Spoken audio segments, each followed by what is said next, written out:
In this video, I'm gonna teach you how to change pen pressure in Procreate. It's a very easy process, so make sure to follow along. The pen pressure is a very important setting to change in Procreate to achieve a specific desired effect when making illustrations. This setting will apply globally for every single brush, pencil, and tool that you are using in Procreate. So to find this, all that you have to do is tap the settings icon over here at the top. So go to settings or actions and then go into prefs or preferences.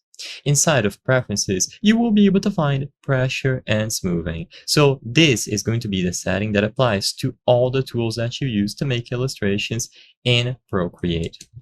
Now, in here, you will be able to change the curve. For this video, I'm not going to give you specific instructions on how this curve affects your tools and what the best options are for specific desired effects. I just wanted to showcase how you can find this menu. But basically, you can drag specific points off this curve to achieve different effects. So you can make a curve like this, for example, or you can make it from the top.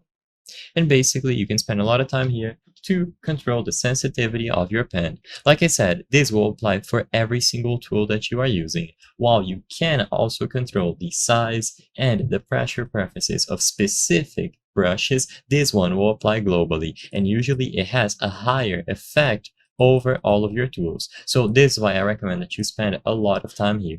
If you want to change the pressure for a specific pens, then you can go over to the settings and try to find the pressure category where you can change the size, opacity, flow, bleed, and so on. But this one will apply globally, and it is going to be the pressure curve.